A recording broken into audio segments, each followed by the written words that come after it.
Assalamualaikum warahmatullahi wabarakatuh. Saya Risma Oktavianti dari kelompok 6. Di sini kelompok kami akan menyajikan video mengenai pengertian dan perkembangan audit internal yang akan dipresentasikan oleh kelompok 1. Adapun anggota dari kelompok 6 antara lain Risma Oktavianti, Umi Aisyah, Indah Enggar Pramesti, Diki Rega Aditya Pratama, dan Ajeng Monika Rizky. Untuk materi yang pertama akan disampaikan oleh saya sendiri mengenai pengertian audit internal. Di sini saya Risma Oktavianti NIM 02 akan sedikit memberikan penjelasan mengenai pengertian dari audit internal.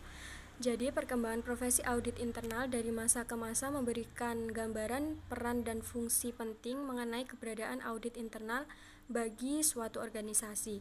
Audit internal pada awalnya hanya berfungsi sebagai petugas klerikal, tetapi kini secara bertahap peran dan fungsi audit internal tersebut meningkat menjadi partner yang strategis bagi manajemen puncak.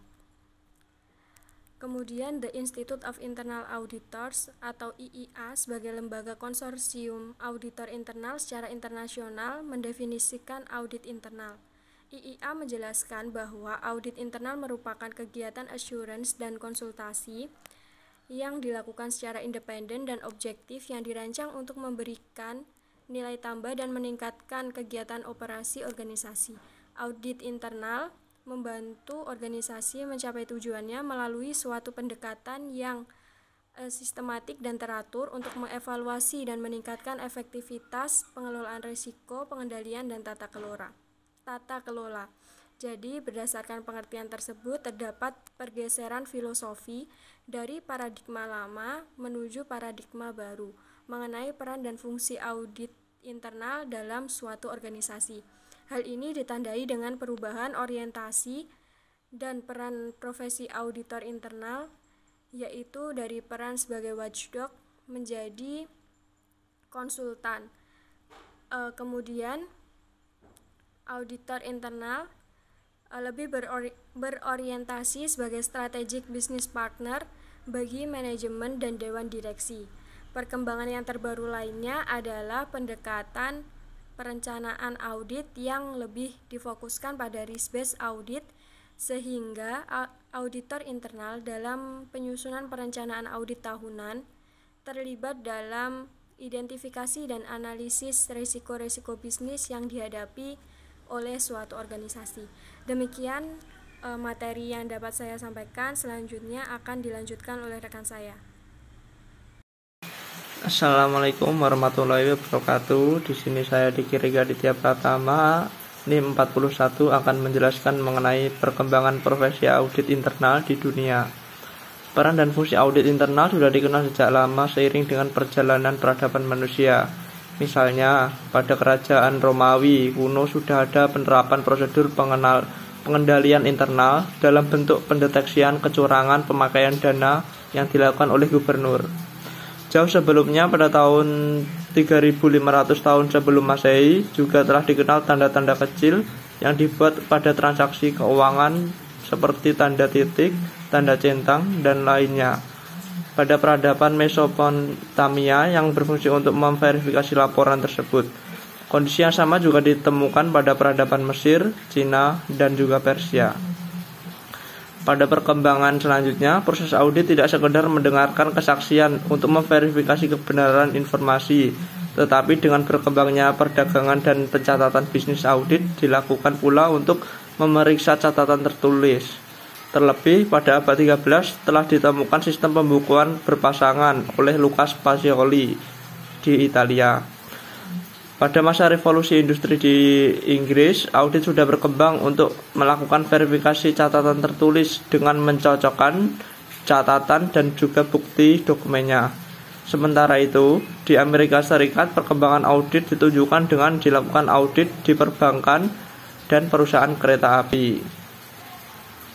Fungsi audit internal telah mengalami perubahan penting pada akhir abad ini. Sasaran penting fungsi audit internal berfokus pada pencegahan dan pendeteksian adanya kecurangan untuk membantu manajemen dalam mengambil keputusan dengan pendekatan penilaian risiko. Perubahan tersebut juga terjadi pada lingkungan penugasan dan juga aktivitas operasional perusahaan dan meliputi semua level. Perubahan penting tersebut merupakan salah satu dampak telah diterapkan Sarbanes-Oxley di Amerika yang memberikan pengaruh ke seluruh dunia. Sekian penjelasan dari saya. Wassalamualaikum warahmatullahi wabarakatuh. Assalamualaikum warahmatullahi wabarakatuh. Saya Umi Aisyah, NIM 1903101019. Di sini saya akan menjelaskan mengenai perkembangan organisasi profesi di Indonesia. Perkembangan organisasi profesi audit internal di Indonesia mengalami paradigma yang sama dengan negara lainnya. Cukup banyak auditor internal yang telah mengambil sertifikasi Certified Internal Auditor. Akan tetapi juga banyak auditor yang mengikuti sertifikasi auditor internal untuk level nasional. Dan selanjutnya adalah organisasi profesi audit internal di Indonesia yang memberikan gelar Qualified Internal Auditor adalah Dewan Sertifikasi. Dewan Sertifikasi terdiri dari unsur-unsur organisasi profesi audit internal terkemuka di Indonesia. Ada 4. Yang pertama ada unsur Badan Pengawasan Keuangan dan Pembangunan atau BPKP. Yang kedua ada Forum Komunikasi Satuan Pengawasan Intern BUMN atau BUMD. Yang ketiga ada The Institute of Internal Auditor Indonesia Chapter. Yang terakhir ada Perhimpunan Auditor Internal Indonesia.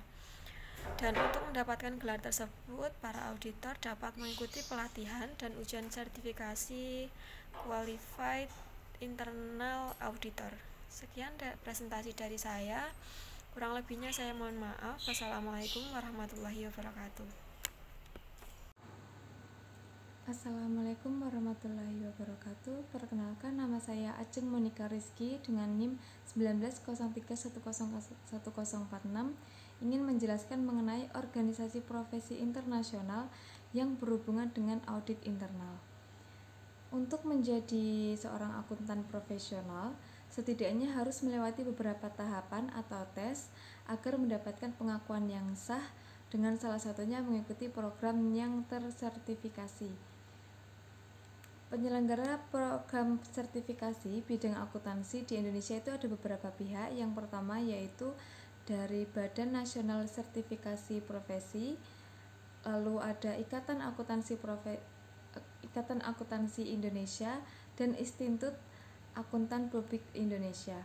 Lalu adapun organisasi profesi internasional dengan beberapa organisasi yang relevan dengan peran dan fungsi audit internal yang cukup banyak, sehingga dengan keikutsertaan dalam profesi tersebut akan menambahkan pengalaman dan pengetahuan serta dapat berbagi informasi dengan sesama anggota akuntan.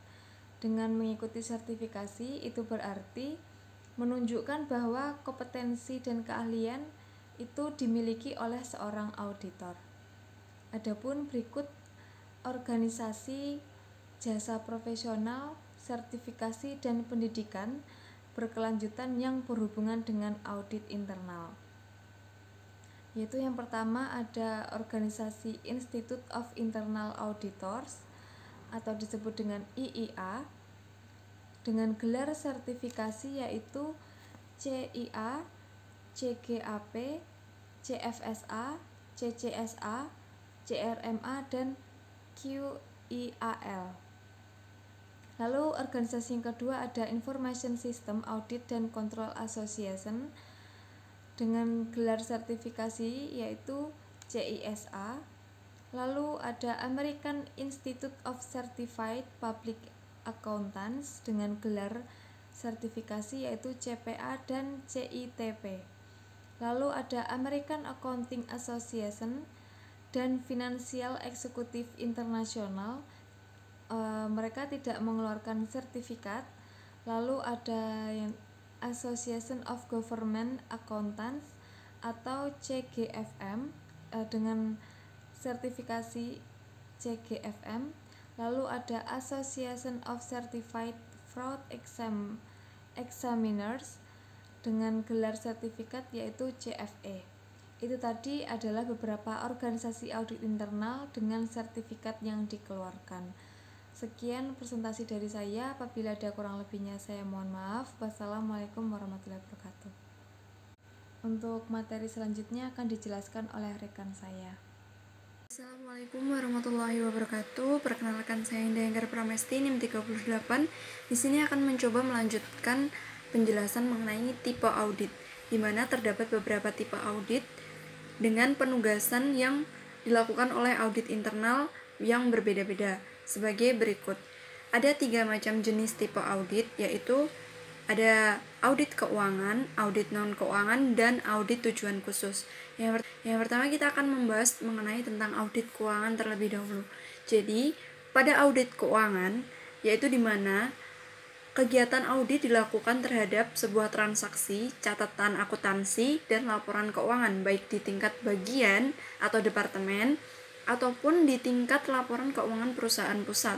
Nah, pada aspek pengendalian, auditor memastikan jika transaksi tersebut telah diotorisasi dan disajikan dalam catatan akuntansi, diungkapkan dalam laporan keuangan secara tepat dan akurat.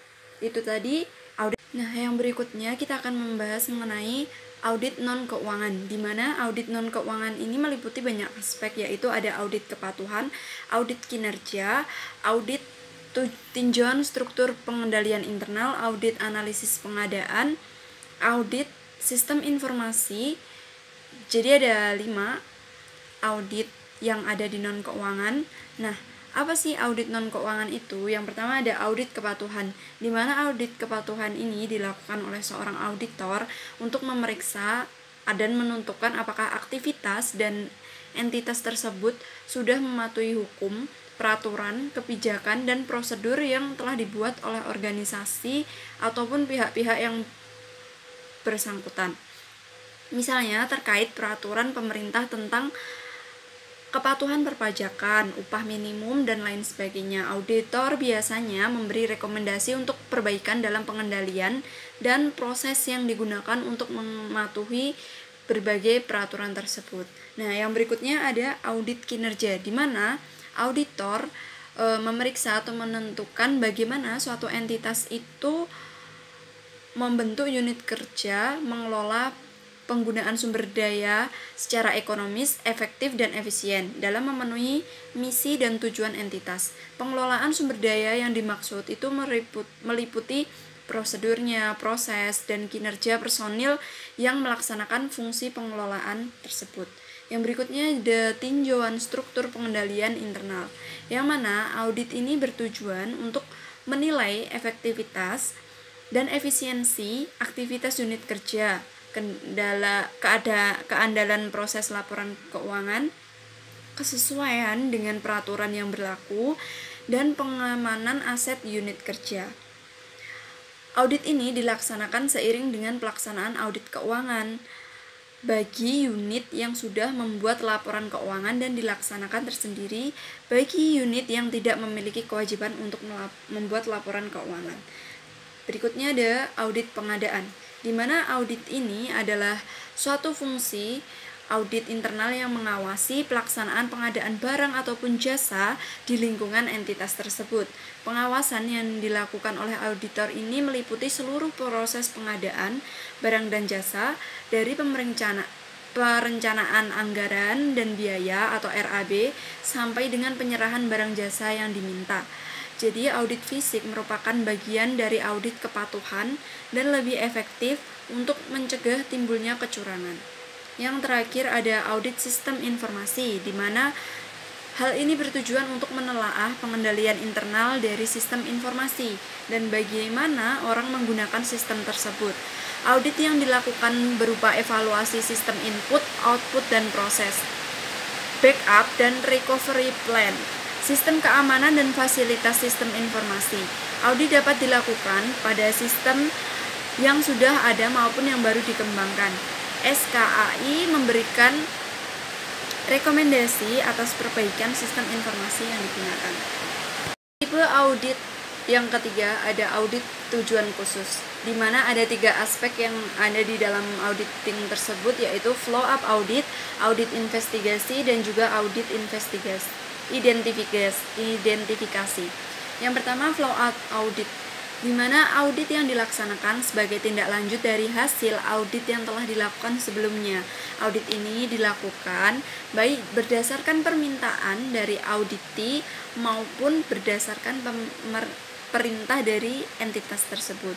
Nah, yang kedua ada audit investigasi, di mana dilaksanakan jika terdapat indikasi adanya penggelapan, penyimpangan, dan atau penyalahgunaan wewenang dalam suatu unit kerja yang menyebabkan timbulnya kerugian pada entitas tersebut. Audit ini juga dilaksanakan apabila terdapat indikasi adanya tindak pidana atau perdata dalam unit kerja. Yang terakhir ada audit identifikasi, di mana dilaksanakan untuk mengidentifikasi unit-unit kerja yang berada di bawah organisasi atau memakai nama organisasi namun belum jelas posisinya dalam organisasi tersebut. Tujuan dari audit ini adalah untuk memastikan keberadaan unit kerja di bawah organisasi yang telah memiliki legitimasi baik prosedural maupun fungsional yang membawa identitas organisasi tersebut. Sekian yang dapat saya sampaikan. Waktu dan tempat saya kembalikan kepada moderator. Terima kasih.